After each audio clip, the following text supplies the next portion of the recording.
Assalamualaikum warahmatullahi wabarakatuh. A'udzu billahi minasyaitonir rajim. Alhamdulillahi rabbil alamin wassalatu wassalamu ala asyrafil anbiya'i wal mursalin wa ala alihi wa sahbihi ajma'in. Allahumma anfa'na bima 'allamtana wa 'allimna ma yanfa'una wa zidna 'ilma. Subhanaka la 'ilma lana illa ma 'allamtana innaka antal alimul hakim. Allahumma amin. Alhamdulillah, syukrun lillah. Pagi ini kita dapat meneruskan kuliah tadabbur secara tematik, iaitulah berdasarkan kepada buku yang temanya Hidup Mengabdi, Hidup Berbakti. Tuan-tuan, puan-puan yang memiliki buku ini bolehlah buka di halaman 245.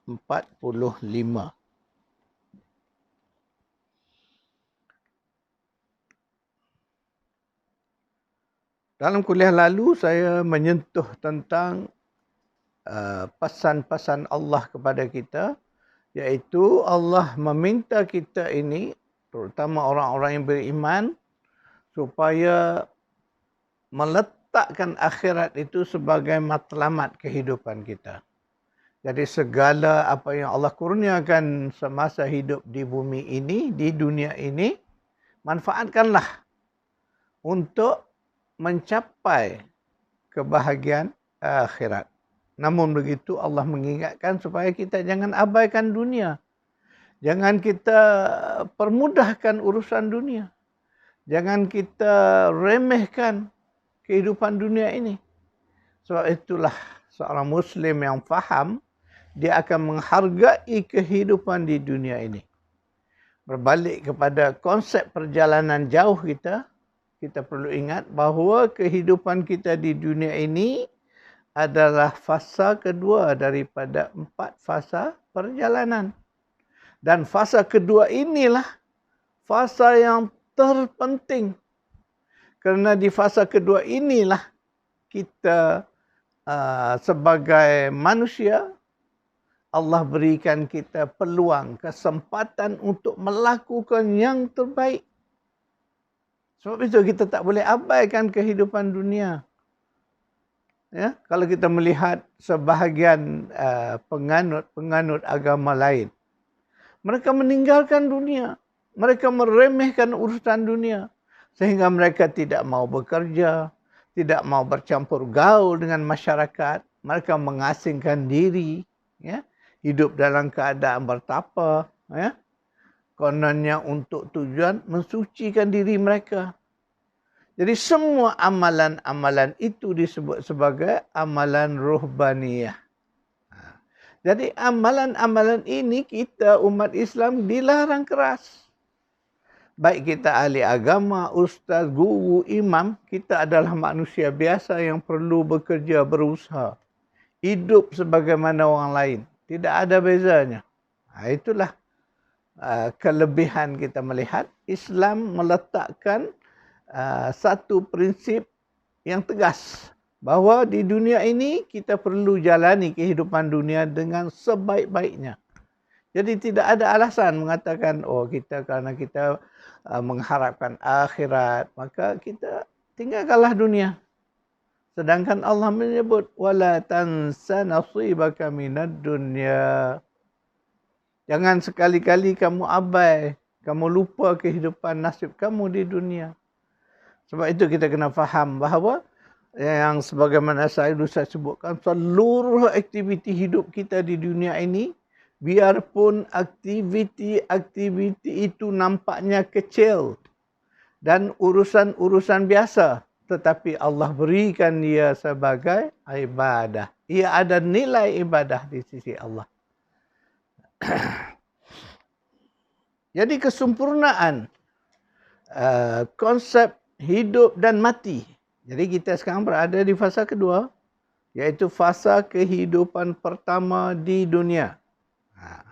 Ingat perjalanan jauh kita, ini yang saya tulis di dalam buku perjalanan jauh ini, kita melewati 4 fasa kehidupan. Ini dijelaskan oleh ayat surah Baqarah ayat 28. Kita akan melewati dua kematian, dua kehidupan. Itu dijelaskan dalam ayat itu. Sebab itu Allah menyebut a'udzubillahi minasyaitonir rajim. Kaifa takfuruna billah wa kuntum amwata. Kamu dulu mati.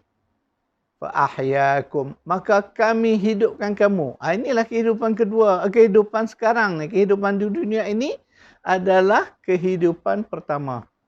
Sebelumnya kita dah melalui kematian pertama. Ingat, sebab tu Allah sebut mati dulu. Kamu itu mati wa kuntum amwata fa ahyakum, maka kami hidupkan kamu. Inilah kehidupan kedua ini. Sebab tu dikatakan kehidupan kedua ini adalah fasa kedua dari perjalanan jauh. Setelah kita hidup, kita akan mati. Itu fasa ketiga. Dan itu adalah kematian yang kedua. Tak ada lagi kematian selepas itu. Habis dah. Kemudian masuk nanti di fasa keempat, kita dihidupkan semula. Fasa keempat adalah kehidupan semula. Itulah di akhirat. Hidup yang tidak ada kematian lagi sesudahnya. Kekal abadi selama-lamanya. Sebab itu kita kena memaham pendekatan ini. Inilah pendekatan yang Al-Quran ajar kepada kita. Jadi maka sebab itu, ketika kita bersolat, kita dahulukan dengan apa yang kita sebut doa pembukaan. Doa iftitah. Dan kita akan baca doa ini. Dan doa ini sebenarnya datang daripada Al-Quran. Dari surah 6 ayat 162. A'udzu billahi minasyaitonir rajim. قل إن صلاتي ونسكي ومحياي ومماتي لله رب العالمين. Katakanlah, wahai Muhammad, sesungguhnya salatku, ibadahku, hidupku dan matiku bagi Allah, Rabb seluruh alam ini. Kita membaca ia sebagai doa. Yang doa itu Allah ajarkan. Allah ajar Nabi supaya berkata. Kata apa? Salatku, ibadahku, hidupku, matiku adalah bagi Allah, Rabb seluruh alam ini. Itulah yang disebut sebagai ikrar kita. Takrir kita kepada Allah. Bahawa kita memperakukan seluruh hidup. Bayangkan ketika mana kita kata, wa mahyaya, seluruh hidupku ini adalah bagi Allah. Dan dengan niat itulah akan menjadikan seluruh aktiviti hidup ini, biar besar, biar kecil aktiviti itu, ia akan menjadi pengabdian diri kita. Menjadi ibadah kita kepada Allah Subhanahu Wa Taala. Sebagai yang disebut tadi. Salatku, ibadahku, hidupku, matiku adalah bagi Allah, Rabb seluruh alam. Andainya kita faham ayat ini dengan mendalam, maka mudah pada kita. Sebenarnya seluruh hidup kita ni, apa saja aktiviti yang kita lakukan, ingat, selama mana kita lakukan dengan benar, sesuai dengan dalil-dalilnya, mengikut cara yang Nabi tunjuk, maka ia akan menjadi ibadah. Maka setiap ibadah ada nilainya di sisi Allah.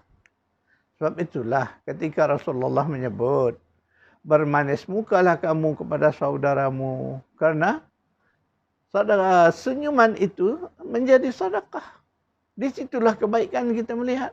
Hanya dengan memberi senyuman, tetapi yang diberi dengan ikhlas kerana Allah, ada nilai sedekah. Lihat bagaimana tingginya penghargaan Islam kepada setiap aktiviti hidup kita. Sebab itulah saya sering mengulangi. Makan, minum kita, rehat, tidur, bangun kita. Semua dikira, dinilai sebagai ibadah. Dengan syarat. Dengan syarat kita melakukan dengan cara yang benar. Sesuai dengan kehendak Allah dan Rasul. Mudah. Walaupun kita melihat bahawa orang lain, makna orang-orang yang tidak beriman, mereka melakukan benda yang sama. Mungkin mereka melakukan kebaikan-kebaikan, tetapi semuanya tidak ada nilai di sisi Allah. Kerana apa? Kerana syarat untuk diangkat segala aktiviti kita ini menjadi ibadah, syaratnya mestilah pertama iman. Jadi orang yang tak iman, walaupun mereka ni murah hati, menderma, bersedekah, membuat yayasan, menyumbang, membantu orang lain, itu semua kerja-kerja amal, kerja-kerja kebaikan. Tetapi ia tidak ada nilai di sisi Allah, apatah lagi nilai ibadah. Kenapa? Prinsipnya, dasarnya tidak ada, iaitulah iman. Itulah yang membezakan. Bagi kita orang beriman, walaupun amalan itu kecil, amalan itu biasa, tetapi di sisi Allah, ia ada nilainya. Di situlah yang membezakan. Jadi ingat bahawa kita orang yang beriman ini, apa saja yang kita lakukan dalam hidup kita, wa mahyaya wa mamati lillah. Mana ada nilai di sisi Allah Subhanahu wa taala. Sekadar itu dulu kuliah kita.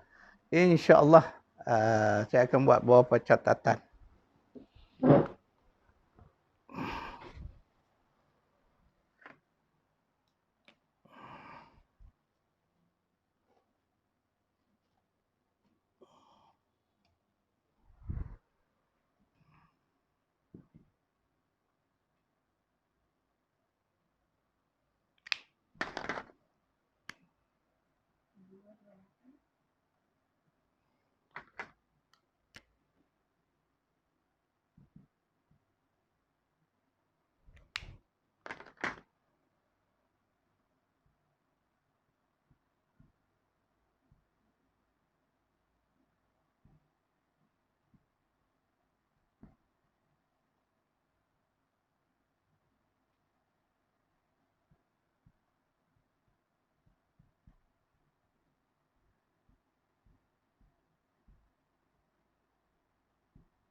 Sekadar itu dulu insyaAllah kita bertemu lagi di esok hari.